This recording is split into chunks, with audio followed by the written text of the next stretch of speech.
Tombouctou, où je suis né, que j'ai commencé à taper dans le ballon.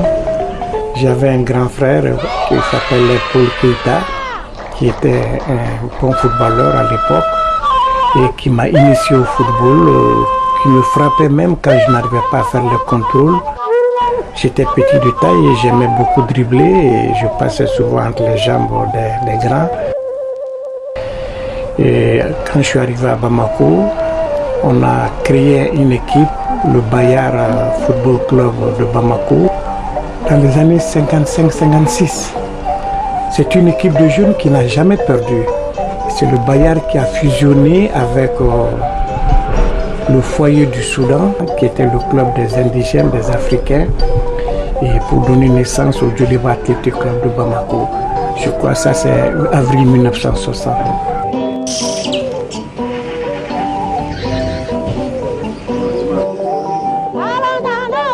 On a créé cet hôtel qui peut servir, disons, de logement pour les joueurs lorsqu'on a des grands matchs ou des logements d'autres joueurs.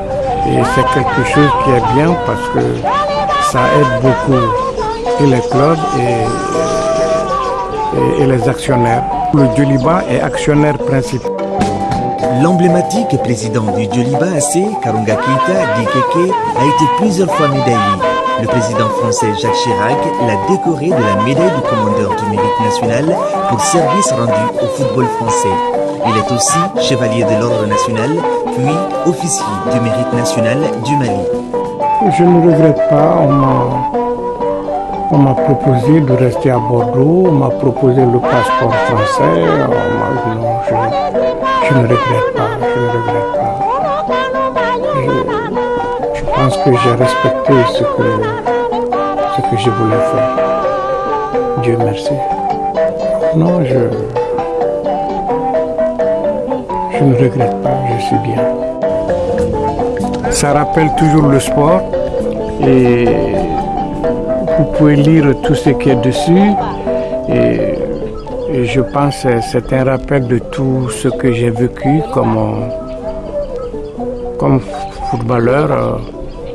Et par exemple, le terrain de foot, c'est le terrain de foot sur lequel on joue à Bordeaux et j'ai fait tout simplement un rappel de nom. Pratiquement tout est consacré au football, au sport. Les joueuses de tennis, c'est un rappel des Américaines noires et Serena Williams et sa sœur. Libéré du football, pas totalement, parce que je vous dis, je passe la journée à regarder les matchs de foot à travers la télé. Je sais que je pense football, je vis football, je dors football, je me réveille football.